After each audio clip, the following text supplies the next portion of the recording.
حیا ٹاک کے معزز سامعین السلام علیکم۔ آپ سن رہے ہیں حجاب ناول آمنہ خان کی قلم سے۔ ماہنور، اب میں آپ کو اس آیت کا اگلا حصہ بتاتی ہوں۔ بہت سی لڑکیاں پوچھ رہی ہوتی ہیں ہمارے محرم رشتے کون سے ہیں اور وہ کون سے ہیں جن سے ہمیں پردہ کرنا چاہیے۔ وہ اپنا بناؤ سنگھار نہ ظاہر کریں مگر ان لوگوں کے سامنے: شوہر، باپ، شوہروں کے باپ، اپنے بیٹے، شوہروں کے بیٹے، بھائی، بھائیوں کے بیٹے، بہنوں کے بیٹے، اپنے میل جول کی عورتیں، اپنے مملوک، وہ زیر دست مرد جو کسی اور قسم کی غرض نہ رکھتے ہوں۔ اب اس آیت کو پڑھنے کے بعد کسی بھی قسم کی شک کی کوئی گنجائش نہیں رہتی۔ یہاں بالکل واضح لکھا ہے ان کا محرم رشتہ کون سا ہے۔ یہاں آپ کو بہت ساری باتیں سمجھ آ گئی ہوں گی ماہنور۔ مجھے اس بات سے ایک قصہ یاد آیا۔ فاروق اعظم حضرت عمر فاروق رضی اللہ تعالیٰ عنہ نے حضرت ابو عبیدہ بن جراح کو ایک دفعہ خط لکھا اور اس میں آپ نے فرمایا اہل کتاب کی عورتوں کو مسلمان عورتوں کے ساتھ حمام میں داخل ہونے سے منع کرے۔ اب اس بات سے ہمیں یہ معلوم ہوا کہ مسلمان عورتوں کو کافرہ عورت کے سامنے اپنا بدن کھولنا جائز نہیں۔ اب جب ایک کافرہ عورت سے بھی مسلمان عورت کو پردہ ہے تو آپ خود سوچیں پردے کی نوعیت کیا ہوگی ہمارے دین اسلام میں۔ اب مردوں کے معاملے میں ایک جگہ فرمایا گیا وہ لوگ جو شہوت والے نہ ہوں، مثلا ایسے بوڑھے ہوں جنہیں شہوت باقی نہیں رہی ہو اور وہ نیک ہوں، ان کے سامنے پردہ کرنے میں کچھ نرمی ہے۔ مسلم شریف کی ایک حدیث میں ہے کہ برے افعال کرنے والے ہجڑوں سے بھی پردہ کرنے کا حکم ہے۔ اب اگر آیت کا اگلا حصہ ہم دیکھیں تو اس میں لکھا ہے اور زمین پہ اپنے پاؤں زور دے کے نہ مارے۔ اب معلوم اس بات سے مطلب ہے کہ عورتیں زمین پہ اس قدر آہستہ اور نرمی سے چلیں جو زیور انہوں نے پہن رکھا ہو اس زیور کی جھنکار نہ سنائی دے۔ اس لیے اس بات سے منع کیا گیا ہے کہ عورتیں بجنے والے جھانجھر نہ پہنیں۔ ایک حدیث شریف میں ہے اللہ اس قوم کی دعا قبول نہیں فرماتا جن کی عورتیں جھانجھر پہنتی ہوں۔ اب ماہنور، اس بات سے ہمیں سمجھ جانا چاہیے جب زیور کی آواز دعا نہ قبول ہونے کا سبب ہے تو خاص عورت کی آواز اور اس کی بے پردگی کیسے اللہ پاک کے غضب کو لازم کرتی ہوگی۔ پردے کی طرف سے بے پرواہی تباہی کا سبب ہے۔ اگر کوئی سمجھے تو پردے کے دینی ہی نہیں دنیاوی فائدے بہت ہیں۔ پردہ اللہ اور اس کے محبوب کو خوشنودی حاصل کرنے کا ایک اہم ذریعہ ہے۔ پردہ ایمان کی علامت، اسلام کا شعار اور مسلمان خواتین کی پہچان ہے۔ پردہ شرم و حیا کی علامت ہے اور حیا اللہ جی کو بہت پسند ہے۔ پردہ عورت کو شیطان کی شر سے محفوظ رکھتا ہے۔ باپردہ اور باحیا عورت کو معاشرے میں بہت عزت کی نگاہ سے دیکھا جاتا ہے۔ پردہ عورت کے وقار میں اضافہ کرتا ہے، اس کی خوبصورتی کی حفاظت کرتا ہے۔ ماہنور، میں آپ کو پردے کے متعلق ایک مثال دیتی ہوں۔ وہ ایک خوبصورتی سے بولتی چلی جا رہی تھی۔ اگر ایک پلیٹ میں مٹھائی رکھ دی جائے اور اسے کسی چیز سے ڈھانپ دیا جائے تو وہ مکھیوں کے بیٹھنے سے محفوظ ہو جاتی ہے، اور اگر اس پلیٹ کو جس میں مٹھائی رکھی ہے ڈھانپا نہ جائے، اس میں مکھیاں بیٹھ جائیں تو یہ شکایت کرنا کہ اس میں مکھیاں کیوں بیٹھ گئی تو بہت بڑی بے وقوفی ہے، کیونکہ مٹھائی ایک ایسی چیز ہے جیسے مکھیوں کے تصرف سے بچانے کے لیے اس کو ڈھانپ کے رکھنا بہت ضروری ہے۔ اسی طرح ایک عورت بھی چھپانے کی چیز ہے، اگر وہ پردہ کرتی ہے تو معاشرے میں بہت سی برائیوں سے بچ سکتی ہے، عزت و ناموس کے لٹیروں سے اپنی حفاظت کر سکتی ہے۔ اور یہی عورت جب پردے کے بغیر پھرے اور پھر یہ شکایت کرے کہ مرد اس کو دیکھتا ہے، اس کو چھیڑتا ہے، تو یہ کہاں کی عقل مندی ہے۔ ایک مرد کے لیے عورت میں ایک خاص کشش رکھی گئی ہے، فطری طور پر مردوں کے لیے عورت میں رغبت رکھی گئی ہے، اور جب وہ بے پردہ عورت کا جسم دیکھتا ہے تو وہ اپنی شہوت اور رغبت کو پورا کرنے کے لیے اس کی طرف لپکتا ہے۔ ایسی عورتیں مسجد کے امام کو گناہ گار کر دیتی ہیں تو عام مرد کو تو عالم ہی نہ پوچھیے۔ اگر ہم آیت کا آخری حصہ دیکھیں جس میں اللہ پاک نے توبہ کا ذکر فرمایا ہے: اے مومنو، تم سب مل کر اللہ سے توبہ کرو، توقع ہے کہ فلاح پاؤ گے۔ اب یہاں ہمارے اللہ رب العالمین کا رحم تو دیکھیں۔ اللہ سے یہاں کہتے ہیں اگر تم سے میرا حکم ماننے میں کوئی تقصیر واقع ہو گئی ہے تو تم اللہ سے معافی مانگو، بے شک وہ معاف کرنے والا بڑا مہربان ہے۔ مجھے توبہ کے ذکر پہ ایک حدیث یاد آئی ہے ماہنور۔ حضرت انس بن مالک سے روایت ہے، حضور پر نور نے ارشاد فرمایا اللہ تعالیٰ اپنے بندے کی توبہ پر اس سے بھی زیادہ راضی ہوتا ہے جیسے تم میں سے کسی کا اونٹ جنگل میں گم ہو جائے اور پھر دوبارہ مل جائے۔ یہ جو لوگ کہتے ہیں اللہ ہمیں کبھی معاف نہیں کرے گا تو مجھے بہت حیرت ہوتی ہے، کیا انہوں نے قرآن پاک نہیں پڑھا؟ اگر ایک طرف اللہ پاک اپنا غصہ بتاتے ہیں تو اسی بات کے فوراً بعد اپنے رحم کا بھی تو ذکر کرتے ہیں۔ اللہ رب العزت ہمیشہ معاف کرتا ہے، بس ہم مانگتے ہی نہیں ہیں۔ اب دیکھیں مانور، پچھلے دنوں یہ بات ہمارے میڈیا پہ بہت عام تھی جو عورتیں یہ کہہ رہی تھی ہمارا جسم ہماری مرضی۔ استغفار، میں سمجھتی ہوں عورت کے بے پردہ ہونے میں جتنا کردار ہمارے میڈیا کا ہے اتنا کسی کا نہیں۔ آج کل کی عورت خود کو ماڈرن سمجھتی ہے، پردے کو خود پہ جبر سمجھتی ہے۔ ان کو یہ سمجھ ہی نہیں آتی ان کی عزت اور وقار پردے میں ہی ہے۔ جو عورت پردہ نہیں کرتی تو اس کی کیا عزت ہے؟ حیا تو عورت کا زیور ہوتی ہے۔ جس عورت میں حیا نہیں اس میں ایمان نہیں، اور جس میں ایمان نہیں وہ مسلمان نہیں۔ مجھے حیرت ہوتی ہے ان مردوں پہ جو ماڈرن ہونے کے نام پہ اپنی بہن بیٹیوں کو بے پردہ کر دیتے ہیں۔ ہمارے اسلام میں بے شک عورت کا ایک خاص مقام ہے، وہ ماں ہے جس کے پیروں کے نیچے جنت ہے، لیکن آج کل کی عورتیں خود کو ماڈرن سمجھ کے جو مقام بنا رہی ہیں تو میں سمجھتی ہوں وہ مقام نہیں بلکہ شر ہے، ایک فتنہ ہے جو پھیلا رہی ہے۔ عورت ایک عزت ہے اور اس کی عزت چار دیواری میں ہی ہوتی ہے۔ وہ مرد سے ایک قدم پیچھے ہی اچھی لگتی ہے۔ آج کل کی عورتیں برابری کرتی ہیں، ہم مرد کے شانہ بشانہ چلیں گی، ایسا کچھ بھی نہیں ہوتا۔ جب ایک عورت کو میرے رب نے ہی مرد سے کمزور بنایا ہے تو وہ کیسے مقابلہ کر سکتی ہے؟ ایک عورت تو عکس ہے نبی کی بیٹی کا، وہ بیٹی جس کے لیے مدینہ کا ولی خود اپنی کالی کملی بچھاتا تھا۔ ان کو یہ احساس کیوں نہیں ہوتا جب روز محشر ساری عورتیں جمع ہوں گی تو ان میں سے باپردہ عورت ہی خاتون جنت کے پاس بیٹھے گی؟ پتہ ہے مانور میں پردہ کیوں کرتی ہوں؟ اگر مجھے بی بی جان کے پاس نہ بھی بیٹھنے کا موقع ملا، میں آخری لائن میں ہی صحیح مگر ان کے پاس تو ہوں گی نا، مجھے دور سے ہی صحیح ان کا دیدار تو نصیب ہوگا نا۔ حضرت خدیجہ الکبریٰ نے فرمایا عورت کے لیے بہترین زیور پردہ ہے، اور پردے دار عورتیں جنت میں میری بیٹی فاطمہ کے ساتھ ہوں گی۔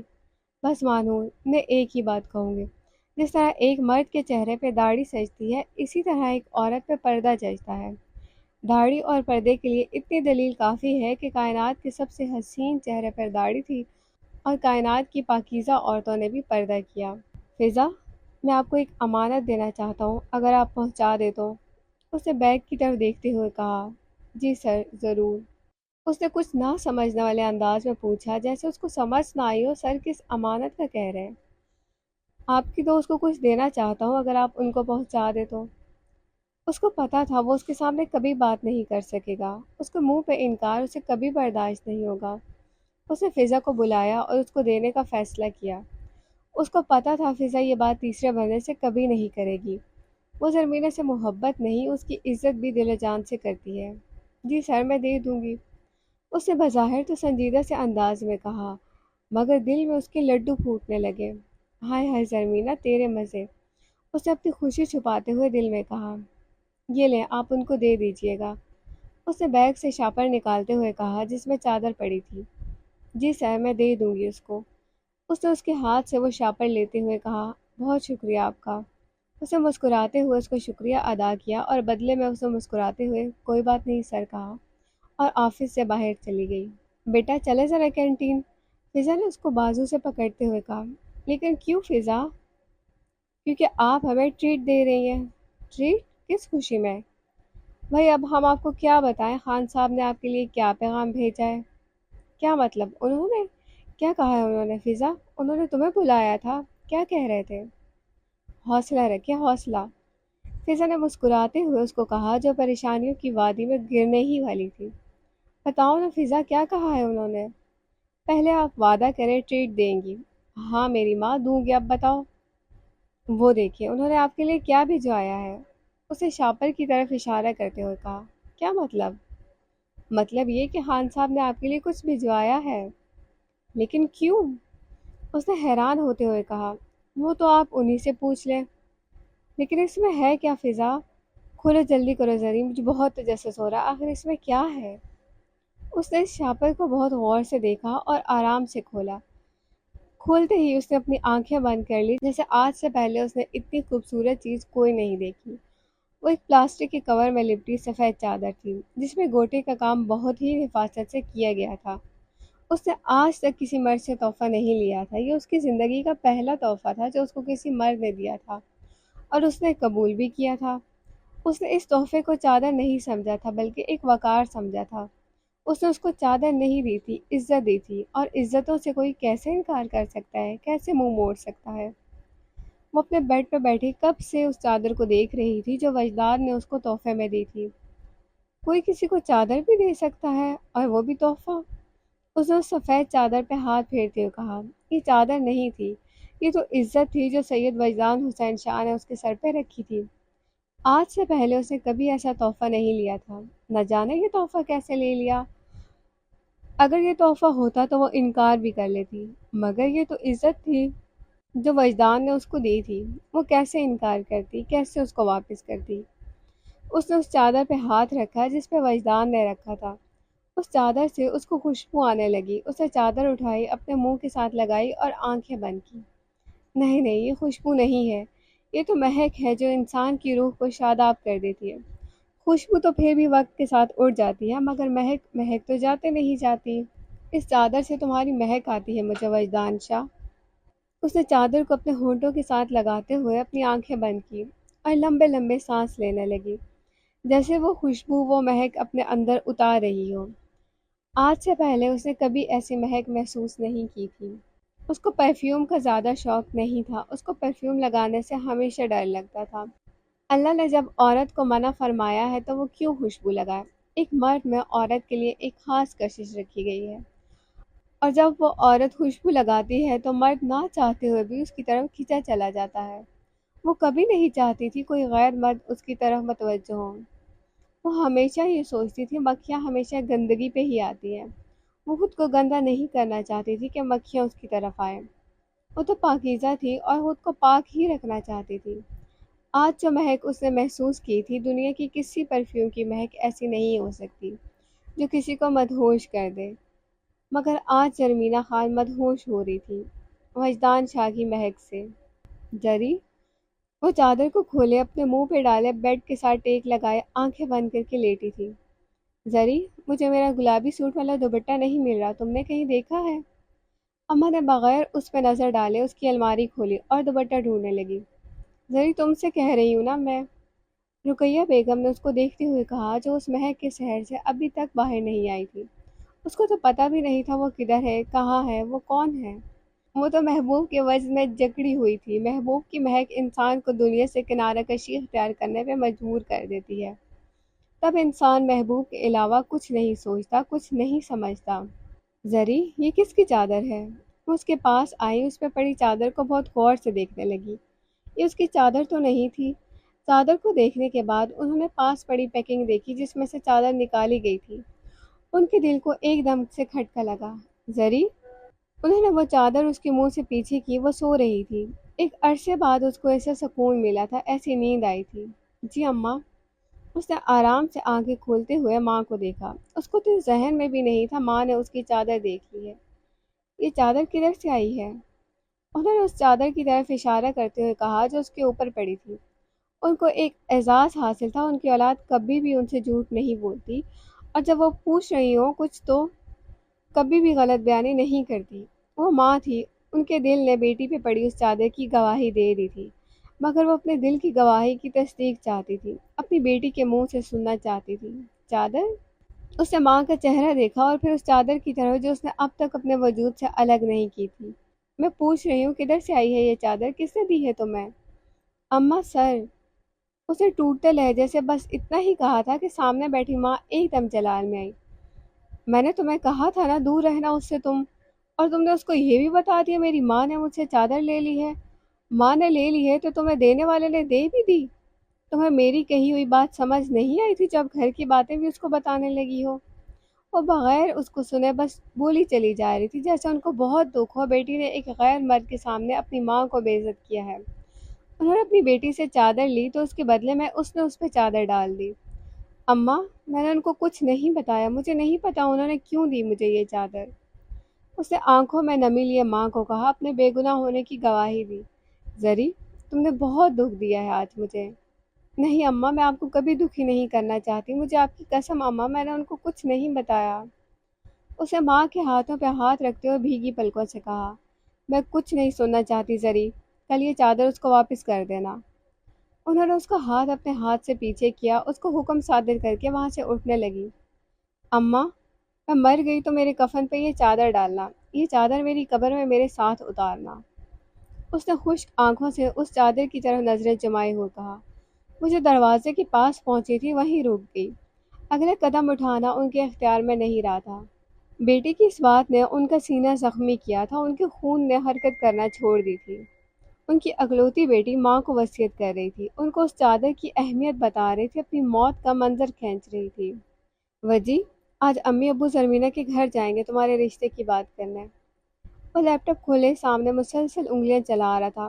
فاطمہ کے آنے کا اس کو پتہ ہی نہیں چلا، وہ کب آئی، کب اس کے پاس بیٹھی۔ اسے اس کی آواز اپنے کانوں میں گونجتی سنی۔ اس نے ایک دم انگلیوں کی حرکت روک لی، نظروں کو اسکرین سے ہٹا کے بہن کی طرف دیکھا۔ کیا کیا کہا آپ نے؟ اسے پرجوش سا ہوتے ہوئے پوچھا، جیسے کائنات کے سارے رنگ اس کی جھولی میں بھر دیے ہوں اور اس نے ان رنگوں کو ہوا میں اچھالنا ہو۔ ہاں ہاں بالکل ٹھیک کہہ رہی ہوں میں۔ اس نے اس کا چہرہ اپنے دونوں ہاتھوں میں لیا اور خاموشی سے کہنے لگی، آپ بھی بہت خوش ہوں میں آج۔ بہن کے دونوں ہاتھوں پہ اپنے ہاتھ رکھتے ہوئے اس نے معصومیت سے کہا، وہ تو مجھے پتا ہے میرا بھائی کتنا خوش ہے آج، اللہ تمہاری خوشیوں کو کسی کی نظر نہ لگائے وجی۔ آپ بھی بہت دعا کرنی ہے آپ نے۔ میں تو بہت دعا کرتی ہوں وجی، تمہیں کیا لگتا ہے وہ مان جائیں گے؟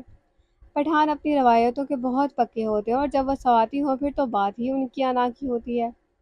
میں نے سنا ہے سواتی اپنی قوم سے باہر کبھی بھی نہیں کرتے، چاہے کچھ بھی ہو جائے۔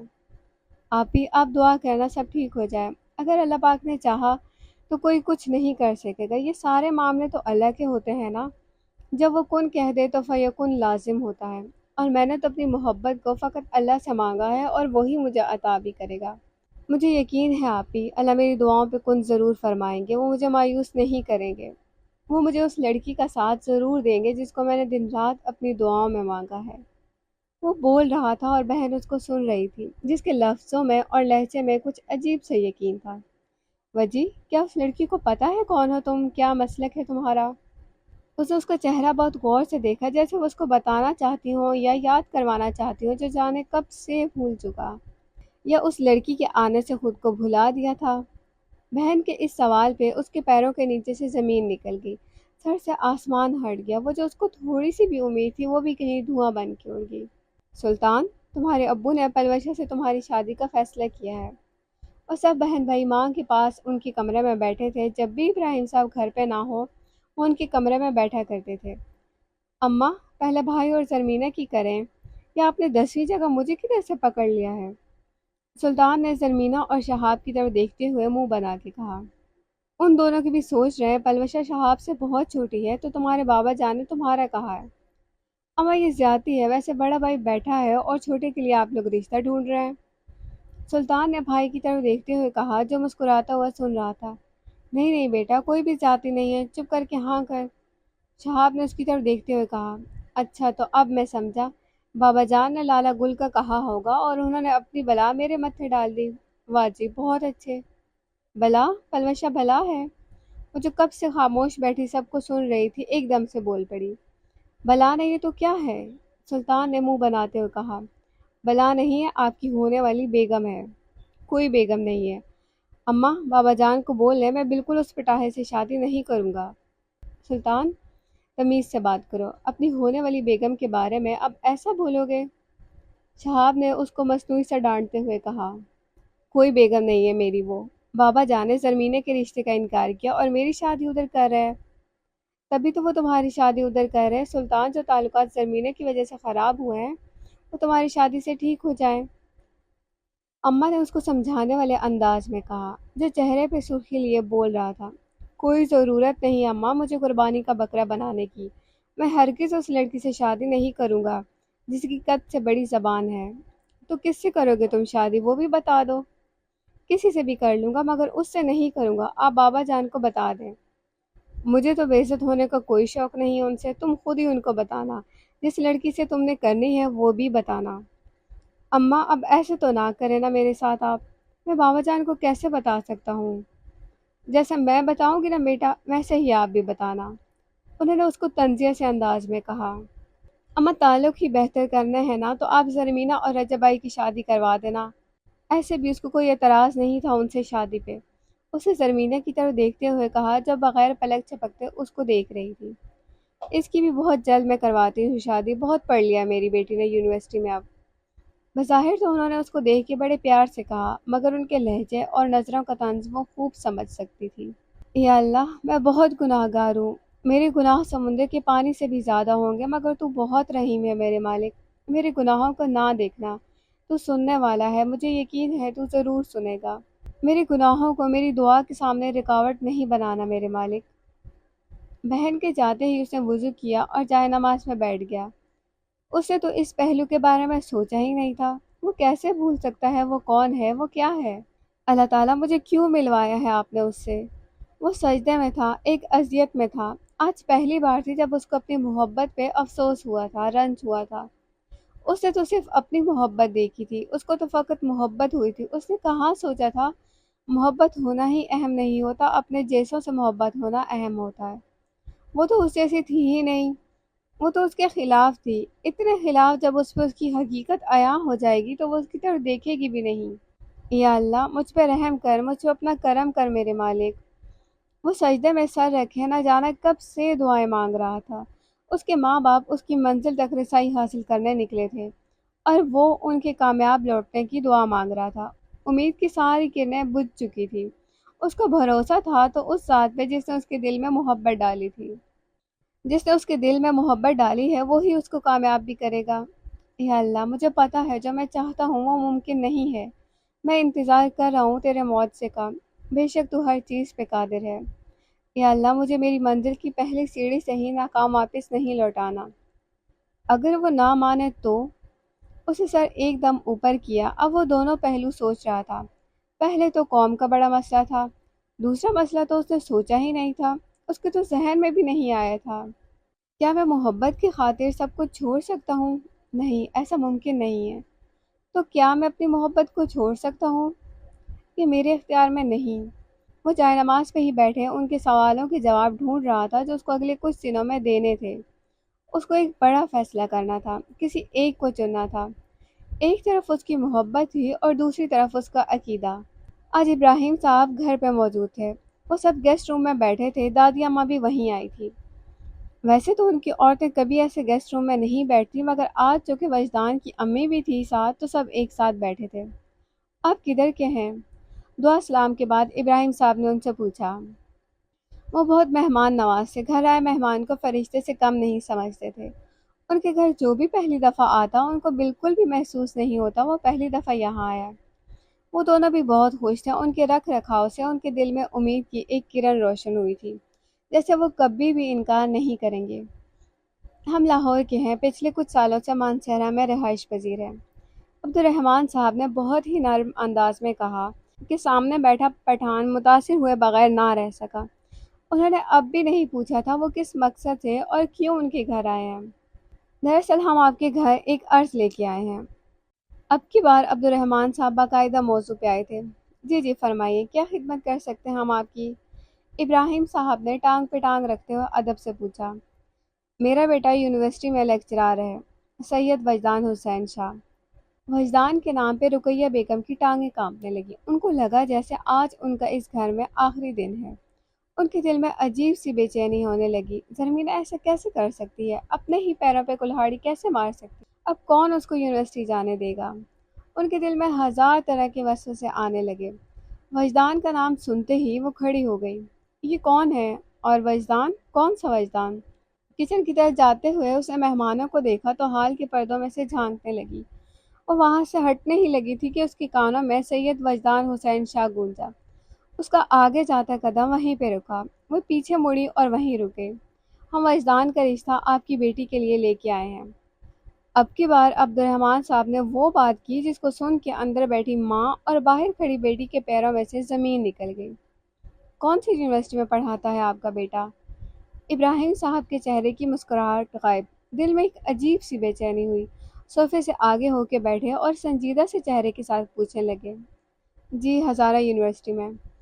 عبد الرحمن صاحب نے ان کے چہرے کے رنگ بدلتے دیکھ لیے تھے۔ ایک باپ ہونے کی حیثیت سے وہ سمجھ چکے تھے کہ سامنے بیٹھے بیٹی کے باپ کے دل میں کیا ہے، وہ کس کرب سے گزر رہا ہے۔ مطلب زرمینہ گل جانتی ہے آپ کے بیٹے کو؟ اب کی بار ماتھے پہ سنجیدگی کے ساتھ ساتھ بل بھی پڑے تھے۔ میری بیٹی فاطمہ یونیورسٹی گئی تھی، اس کو آپ کی بیٹی بہت پسند آئی تھی، اس نے ہمیں یہاں بھیجا ہے۔ سامنے بیٹھی ماں معاملے کی سنجیدگی کو سمجھ گئی تھی۔ وہ اگر کہتی ان کا بیٹا پسند کرتا ہے زرمینہ کو تو معاملہ کسی اور ہی طرف چلا جاتا۔ ویسے بھی وہ پٹھانوں کی انا اور ان کی غیرت کو بہت اچھی طرح سمجھتی تھی۔ باہر کھڑی لڑکی نے زور سے ایک سانس لیا جس کا سانس کب سے حلق سے باہر نہیں آ رہا تھا۔ وہ کامتی ٹانگوں کے ساتھ کب سے وہاں کھڑی سن رہی تھی۔ آپ نے سید وجدان کہا ہے، اس کا مطلب ہے آپ سید ہیں، مگر آپ شاید نہیں جانتے ہم سوادی ہیں۔ ان کی اس بات پہ ابراہیم صاحب نے نظریں جھکا لی۔ وہ ویسے بھی عورتوں کو نظر اٹھا کے نہیں دیکھتے تھے، اور سامنے بیٹھی سید زادی ہو پھر تو ان کا احترام میں اور اضافہ ہوتا تھا۔ اب ہمارے گھر آئے ہیں یہ ہمارے لیے اعزاز کی بات ہے، مگر ہم آپ سے معذرت چاہتے ہیں۔ آپ کے ساتھ بی بی صاحبہ بھی آئی ہیں، ہم کبھی سید زادی کو ایسے خالی ہاتھ نہیں بھیجتے۔ اگر آپ ہم سے دنیا کی کوئی اور چیز مانگیں ہم کبھی انکار نہیں کریں گے۔ آپ ہم سے ہماری جان مانگیں تو وہ بھی ہم سید زاد پہ قربان کر دیں، مگر ہم رشتہ قوم سے باہر نہیں کرتے۔ اب کی بار ان کے لہجے میں نرمی آئی تھی اور نگاہوں میں پہلے سے زیادہ احترام۔ جی ابراہیم صاحب، ہم سمجھ سکتے ہیں ہر خاندان کی اپنی روایات ہوتی ہیں، مگر آپ ہماری عرض پہ ایک بار غور ضرور کیجیے گا۔ عبد الرحمن صاحب نے ان کی طرف دیکھتے ہوئے کہا اور اٹھنے لگے۔